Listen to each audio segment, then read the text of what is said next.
మమ్మల్ని ఎందుకు అరెస్ట్ చేశారు సార్? మీ గుట్కాగాడు మీరు లేకుండా ఉండలేనన్నాడు. అందుకే వాడికి తోడుగా ఉంటారని మిమ్మల్ని తీసుకొచ్చాం. నోరు మూసుకొని పదండ్రా. ఒరే గుట్కా, మమ్మల్ని ఎందుకు ఇరికించావురా? రేపు కోర్టులో ఏమవుతుందో ఏమో.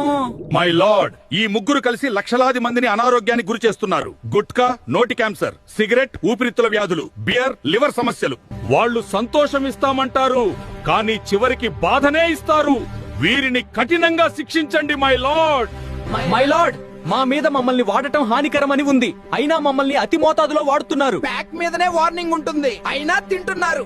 మమ్మల్ని లిమిట్ లో తీసుకుంటే ప్రాణహాని ఉండదు, కానీ అదుపు లేకుండా తీసుకుని అనారోగ్యానికి మా గురవుతున్నారు. తప్పు ఎంతుందో వాడే వాళ్ళ బాధ్యత కూడా అంతే ఉంది మై లార్డ్. కోర్టు అన్ని విషయాలు పరిశీలించింది. ఈ పదార్థాలు ఆరోగ్యానికి హానికరమైనవి అనేది నిజం.